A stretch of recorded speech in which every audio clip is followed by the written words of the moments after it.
Dominique, nous sommes ici sur la culture geek à Blagnac et j'ai fait une halte à votre stand parce que vous m'interpellez, vous parlez de la civilisation viking et votre dernier ouvrage, le titre est « Je suis toujours un viking ». C'est vrai ça? C'est vrai ça, mais c'est l'opus 4, celui que vous avez dans mon dos là, c'est l'opus 4. Il y a eu trois précédents, je ne pensais pas aller jusqu'à ce quatrième, mais à chaque fois, mon viking me tire les oreilles pour que je continue à écrire sur lui. Bon, j'imagine que devenir viking, ça ne se fait pas du jour au lendemain. Qu'est-ce qui vous a amené à écrire sur cette grande histoire? Alors, je serais bien embêté de vous le dire. En réalité, c'est venu tout seul. C'est venu tout seul. Le viking s'est manifesté à moi. Et depuis, il continue à vouloir me faire raconter sa vie. En fait, vous croyez donc au Valhalla? Le Valhalla, c'est pour les vikings, les héros vikings. Mais je pense qu'il est toujours vivant, moi. Alors, je crois savoir quand même que vous avez fait des recherches assez approfondies sur l'histoire des Vikings. Est-ce que vous pouvez nous raconter très brièvement leur conquête? Leur conquête? Alors, conquête, c'est tout un univers, hein. Toute l'Europe, si on veut, la Turquie, la Russie, etc. Mais on a commencé à découvrir maintenant aussi qu'ils sont allés en Amérique. On accepte maintenant le fait qu'avant Christophe Colomb il soit arrivé en Amérique, et pourquoi pas même plus bas, en Amérique du Sud. Rien ne l'interdit.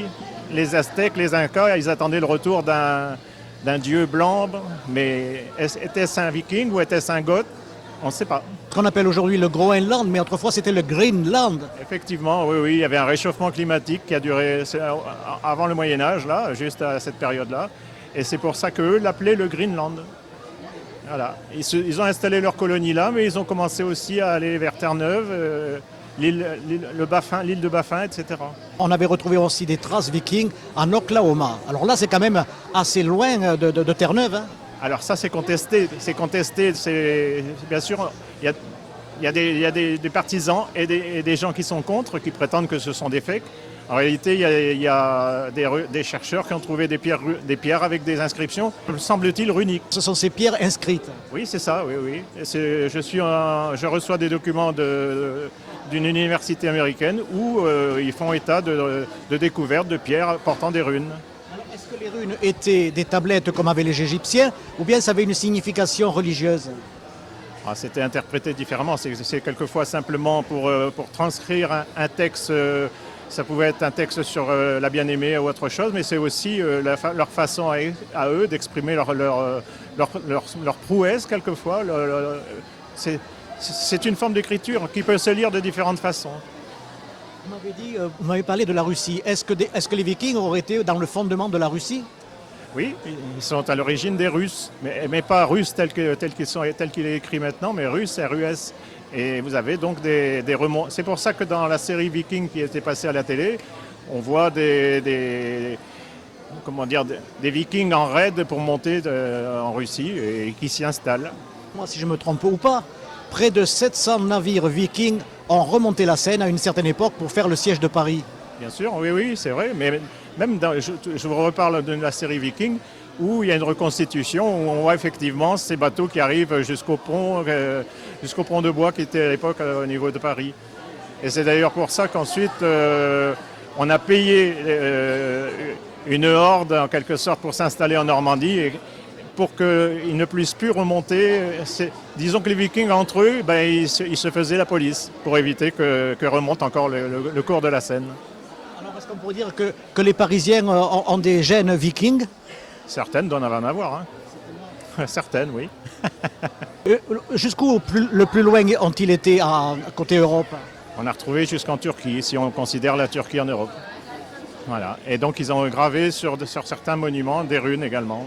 L'écriture me fait vivre avec eux, mais je n'ai jamais eu la chance de mettre les pieds là où ils ont sévi, où ils habitaient pendant l'hiver, mais je n'ai jamais eu l'occasion. Si vous voulez, on ira ensemble. Ah, je suis d'accord. C'est vous qui payez le voyage? Vous écrivez, mais enfin, vous avez quand même, vous vous basez sur des archives. Je me base sur des écrits de gens qui ont fait des recherches bien avant moi.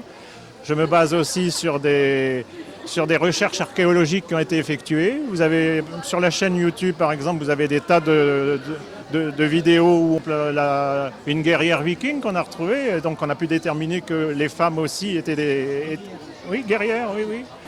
On le voit justement dans un jeu qui fait toujours fureur, c'est Assassin's Creed Valhalla. Oui, effectivement, oui. Et qui a bien de succès, mais en plus, c'est très bien, c'est très imagé, donc automatiquement, cet univers attire. Et donc automatiquement, il a attiré les partisans des jeux, tout simplement. Il a quand même été reconnu par beaucoup de scientifiques en disant que le jeu quand même était très proche d'une certaine réalité et les noms qui sont cités et l'histoire est véridique puisque c'est calqué sur les archives. D'accord, je suis d'accord avec vous. Mais malheureusement, si vous voulez, souvent les noms, on les calque, comme vous dites, mais on les fait cohabiter alors que quelquefois ils sont d'époques différentes. Oui. C'est ce qui se passe pour la télévision. On fait cohabiter à 2 siècles d'intervalle tel ou tel. Oui, mais enfin, comme ce sont des noms qui sont plus connus que d'autres, automatiquement, vous avez même des mots qui ont été utilisés. Par exemple, Harald de la Dent Bleue, c'est devenu Bluetooth. Parce que justement, l'inventeur du Bluetooth était un amateur éclairé de la vie de Harald de la Dent Bleue. Alors là, je crois que vous apprenez quelque chose à beaucoup d'internautes. Oh, je pense que non, c'est les gens qui connaissent. Moi, je n'ai pas cette prétention-là. Alors, je reviens au titre, je suis toujours un viking. Ça c'est vous, hein, bien sûr. Est-ce que vous vivez, on va dire à 100% votre vie avec l'esprit viking? Non, je ne vis pas à 100% avec l'esprit viking, mais il m'habite. Voilà, il m'habite. Certains ont, j'allais dire, entre guillemets, un nègre qui leur permet d'écrire. Moi, c'est un viking. Voilà. Alors, vous en êtes au 4e tome, là, mais... au 5e, pardon. Vous comptez vous arrêter un jour ou... À la fin du 5e. Parce que là, il est venu chez nous. Et au 5e, je le renvoie chez lui. Et là, se termine la saga des Vikings chez Dominique. Hein. Définitivement, oui. Et alors, vous allez passer à quoi après? À un thriller. Un thriller dans le monde des médiums. Un peu particulier, un peu dans le paranormal. Écoutez, je vous remercie beaucoup. Et puis, ma foi, bonne lecture à ceux qui achèteront votre livre. J'ai autant plaisir à écrire, à discuter avec les personnes qui viennent regarder le stand et parler de mes livres. C'est un échange. Un écrivain n'existe que s'il a des lecteurs. Donc il faut pas seulement attirer le lecteur, il faut aussi qu'il ait envie. Il prend vie aussi à travers ceux qui le lisent. C'est eux qui font l'histoire, qui font l'imagination des images. Oui, chacun a son univers. J'essaye de mettre quelques clichés, c'est-à-dire que ce soit le vent, que ce soit la nature, mais ça ne sera jamais l'image que le lecteur se fera lui de ce que je décris. C'est personnel, chaque lecteur est personnel. Chacun a son univers et pourra faire vivre le héros dans l'univers qu'il aura créé lui-même. Alors quand un guerrier viking était sur le point de mourir, qu'est-ce qu'il souhaitait profondément? Il souhaitait le Valhalla. Hein. Il attendait que les Valkyries viennent le chercher pour l'amener pour une éternité de beuverie. Et je crois avec son arme à la main, ou surtout la hache. Oui, bien sûr. La hache, pas seulement. Hein. Vous aviez aussi l'épée. Oui. La hache, c'est bien, mais l'épée aussi. Merci Dominique. De rien. Merci beaucoup.